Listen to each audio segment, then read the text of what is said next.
Hello friends, let's learn about the unity of medicine, the chapter of Stuart Close philosophy.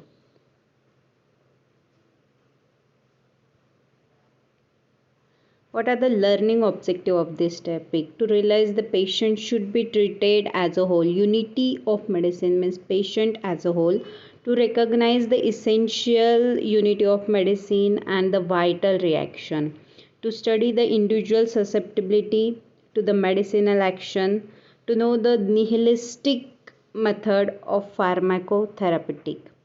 So, that is therapeutic nihilism. The contents of this chapter.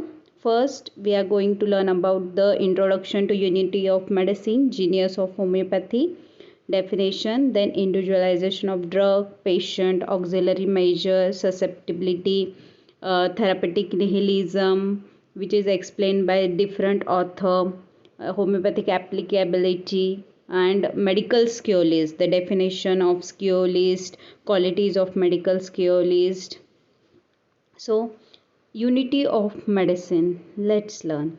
As our studies in medicine penetrate deeper problem of each individual branch or a specialty stands out with a ever increasing emphasis. The medicine is a unit, the man as a whole, the man who is known for his studies in metabolism, gastroenterology, neurology or surgeon, or his knowledge of diseases of heart and arterial system of the lung should recognize the fact the patient should be treated as a whole. So, the expert specialist will be one who is in his field of study consider the relationship to the body as a whole.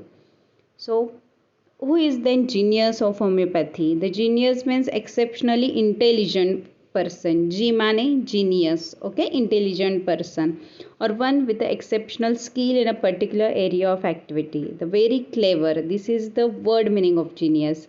So it is a characteristic of homeopathy that all of its practical processes are governed by the principle of individualization. We are doing the individualization. It requires what? It requires intelligence.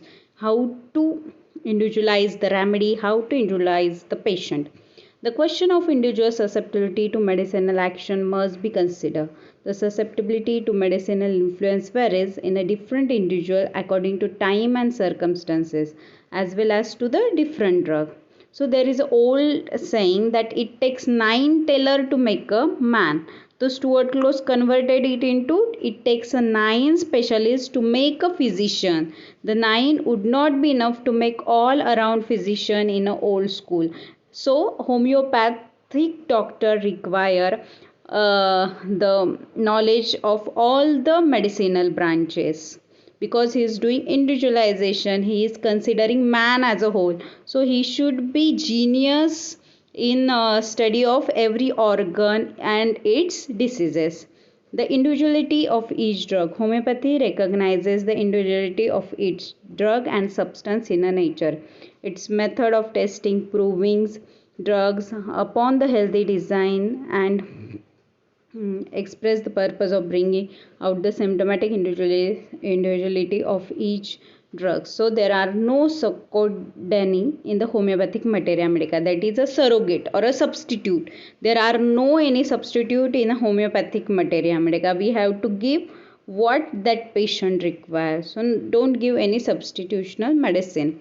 So, study of materia medica is the characteristic of homeopathy that all of its practical processes are governed by the principle of individualization. The study of materia medica compiled from a drug provings, its examination of patient and study of a case, its selection of the remedy, its a conduct of whatever auxiliary treatment is required. It seeks always to individualize. So, individualization, man as a whole, is a unity of medicine. So individualization of patient in homeopathy, the individuality of each patient or a case. We have to take an entire case taking examination of patient, systemic as well as general examination. We have to classify diagnostically, pathologically, and then we have to differentiate into mental, physical, general and a particular characteristic symptom to prescribe a correct remedy. Okay, so in a second part we will see the therapeutic nihilism and the medical skill list. Thank you.